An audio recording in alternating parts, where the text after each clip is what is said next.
रंजालि बैसागु बोथोरनि बयनिसिमबो गाहाम हामलायथि बावहरदों। गुबुन गुबुन बोसोरफोराव खुंबोनाय बायदि देग्लायबो फैगौ 12, 13 आरो 14 अक्ट'आव सानथामनि मेहेरगोनां हाबाफारिजों रंगिना संगिना बावखुंग्रि हाजोआव खुंगा गुथि बावखुंग्रि फोरबोआ खुंफुं जासिगोन। बिटिआर सोरखारनि गेलेमु बिफान टुरिज्म बिफाननि बानजायनायाव जे सानथामनि मेहेरगोनां हाबाफारिजों खुंफुंनो लानाय खुंगा गुथि बावखुंग्रि फोरबोनि खामानि मावनाय हाबाफारिया दिनैसिम फैयै फैयै 80% जाफुंसारबाय।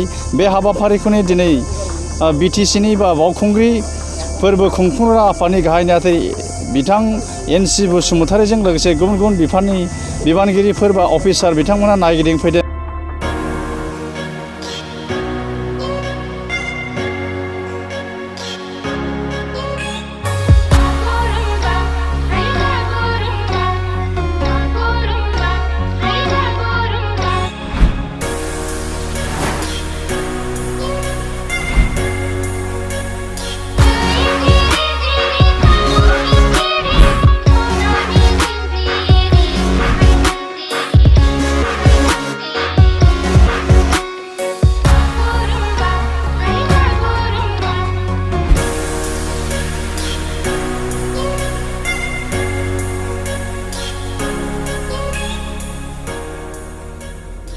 गोदो गोदाय आजै आजौ समनिफ्रायनो बर' माहारि बा जोंनि ट्राइबेल माहारिनि गेजेराव मोनसे दोरोङारि खान्थि बायदियै सोलिबोदों। बेबायदिनो बोसोरफ्रोमबो संक्रान्ति समाव बर'फोरा हाजो गाखोयो आरो हाजो गाखोनो फैनानै बेबायदिनो बावखुंग्रि हाजोआव गाखोफैयो आरो गोसोनि साननाय आरो गोसोनि मिजिं गोसोनि लुबैनायफोरखौ बावखुंग्रि हाजो थिखिनियाव गाखोनानै शिब मन्दिराव फुजा खालामो।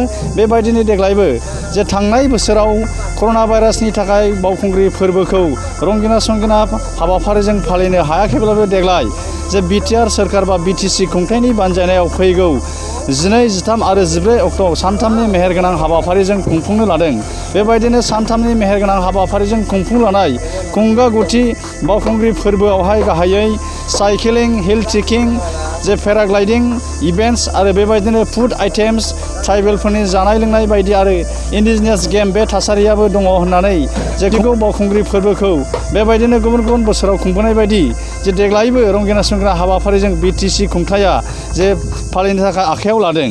9th बावखुंग्रि फेस्टिभेल बावखुंग्रि উৎসৱ আমি এইবেলি পালন কৰিবলৈ লৈছোঁ।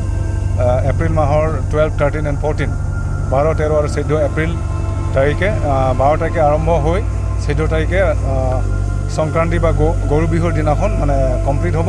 ইয়াত 3 দিনীয়া কাৰ্যসূচীৰে আমি ইয়াত আমাৰ পৰম্পৰা সংস্কৃতি আৰু বিভিন্ন জাতি জনগোষ্ঠীৰ নৃত্য পৰিৱেশন, আমাৰ থলুৱা খাদ্যৰ কম্পিটিশ্যন, তাৰপিছত আমাৰ ইয়াত থলুৱা খেল ধেমালি যেনে গিলা খেল, খমলাই নাই, দাউব আইথিং, ইয়াৰ লগতে আমি সংযোজন কৰিছোঁ চাইক্লিং আৰু মানে হিল ট্ৰেকিং আছে, তাৰপিছত মাৰাথন ৰেচ আছে। ইভিন নিশ্চয় বাহিৰৰ ৰাইজৰ মানে আগে পিছে বহুতবাৰ আহিছে, যেনেকৈ হিল ট্ৰেকিং চাইক্লিঙত আহিব। আকৌ মানে ইয়াৰ পেৰাগ্লাইডিং শ্ব' আছে। পেৰাগ্লাইডিং শ্ব' মানে 12 তাৰিখে পেৰাগ্লাইডিং শ্ব'টো মানে বিভিন্ন বাহিৰৰ বিভিন্ন শিল্পীসকলে বিভিন্ন খেলুৱৈসকলে ইয়াত অংশগ্ৰহণ কৰে। প্ৰস্তুতি মাত্ৰ আছে। এতিয়া আপোনালোকে দেখিবলৈ পাইছে যে ফুল চুইং চলি আছে। মানে মাজতে বহুত বৰষুণত মানে অকণমান বাধাগ্ৰস্ত হ'ল, তথাপিও মানে ৰাস্তা ইমান স্মুথলি কৰা হ'ল। প্লাছ মানে গোটেই পেণ্ডেল ষ্টল ইয়াত বনাই থকা আপোনালোকে দেখিবলৈ পাইছে যে এই দুদিনত মানে কমপ্লিট মানে হেৰিটো যিখিনি প্ৰিপাৰেশ্যনছ বা ষ্টলছ মানে কৰা হৈছে ইয়াত পেণ্ডেল বা অন্যান্য মানে গ্ৰীণ ৰুম বা মানে বিভিন্ন ফুড কোৰ্ট মানে ষ্টলছ বনোৱা হৈছে। আৰু আমাৰ ইণ্ডিজিনাছ মানে থলুৱা ট্ৰেডিশ্যনেল মানে ফুড কুকিং কম্পিটিশ্যন আছে, সেইটোৰ মানে ষ্টল আমি পিছফালে ৰাখিছোঁ। সেইটো অলমষ্ট মানে কমপ্লিট হৈছে। গোটেইখিনি মানে আমাৰ ইয়াত ভিজিটৰ্ছ আহিব, যিখিনি মানে আমাৰ গোটেই মানে ৰাইজ আহিব ইয়াত কমপ্লিট এটা এণ্টাৰটেইনমেণ্ট বা যিখিনি মানে উপভোগ কৰিব পাৰে মানে গোটেইখিনি পাব বুলি আমি আশা কৰিছোঁ।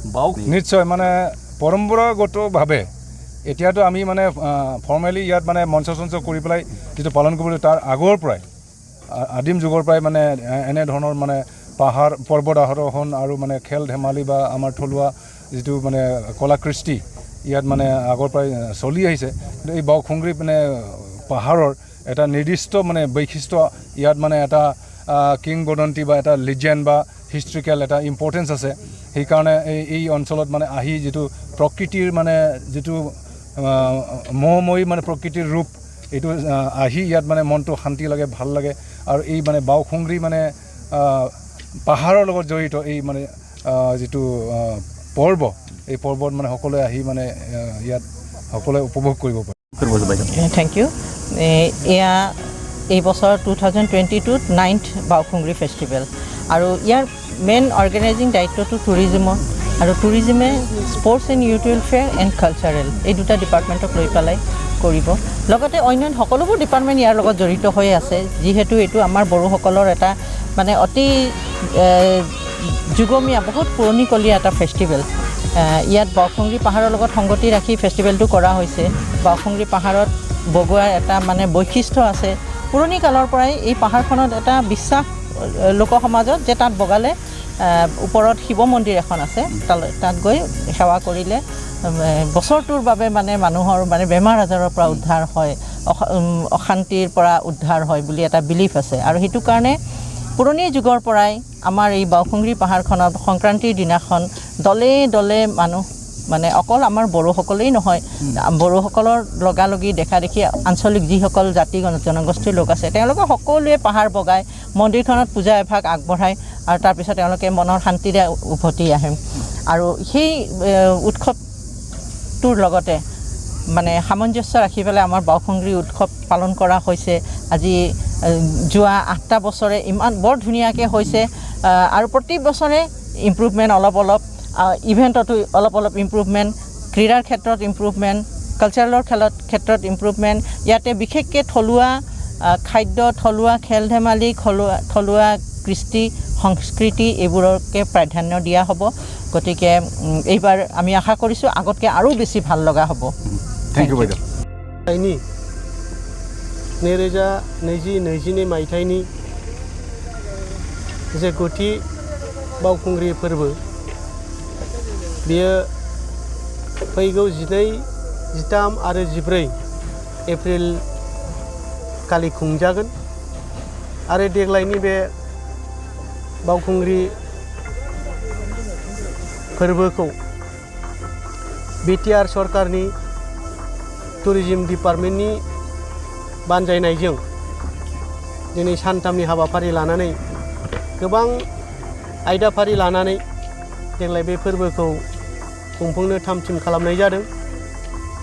बे हिसाबै जे बावखुंग्रिया मोनसे हाजो गाखोनाय परम्परा फोरबो हिसाबै बेहाय जोङो हाजो गाखोनाय बादायलायनाय जोङो बेयाव लादों।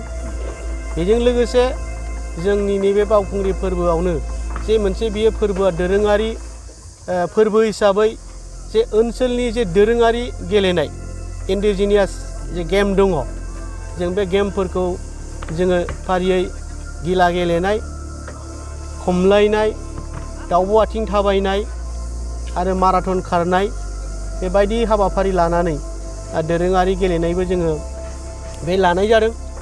बेजों लोगोसे बे मोनसे दोरोङारि फोरबो हिसाबै जोंनि जे दोरोङारि जे संनाय खावनाय जानाय लोंनाय जेरै अनला दाउ, सबाय साम', गोखा गोखै बायदि आइटेमनि बेयाव दोरोङारि संनाय खावनायनि जे बादायलायनायबो जों देग्लाय खालामनो हाबाफारि लानाय जादों। बेजों लोगोसे मोनसे बावखुंग्रि फोरबोआ मोनसे हारिमुजों सोमोन्दो गोनां फोरबो बायदियै बेखायनो जोङो दोरोङारि जे मोसानाय दामनाय देनाय बेबो जोङो कम्पिटिसन बा बादायलायनाय जों हाबाफारि लानाय जादों।